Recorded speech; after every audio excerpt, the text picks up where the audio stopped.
గురుభ్యో నమః. అస్మద్గురుభ్యో నమః.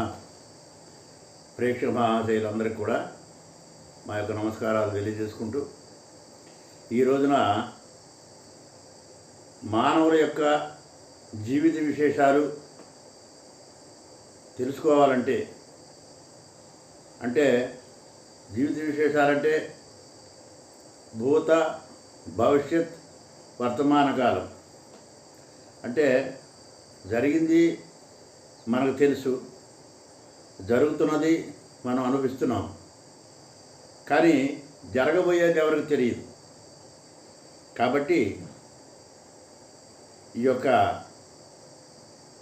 విషయాలను మనం కానీ ముందుగా తెలుసుకున్నట్లయితే మానవులకు జరిగేటువంటి యొక్క మంచి విషయాలు, చెడ్డ విషయాలు, కష్టాలు, నష్టాలు, లాభాలు, ఇలాంటివన్నీ కూడా మనకి కొంచెం ముందుగా అవగాహన చేసుకున్నట్లయితే దానికి తగ్గట్టుగా మనం ప్రవర్తించడానికి, అనుసరించడానికి మనకు వీలవుతుంది.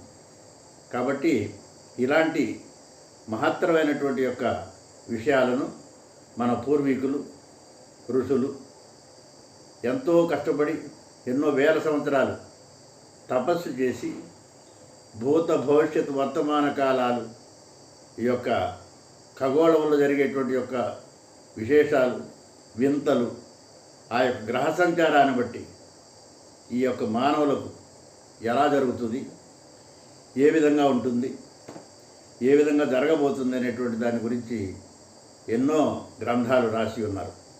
అందులో చాలామంది మహానుభావులు రాసినారు. అటువంటి యొక్క వారి యొక్క అడుగుజాడల్లో మనం కానీ నడిచినట్లయితే మనకు జరగబోయేటువంటి యొక్క విషయాలను ముందుగా తెలుసుకొని జాగ్రత్త పడడానికి వీలుగా ఉంటుంది. కాబట్టి ఈ జాతకము అంటే మనం ఈ యొక్క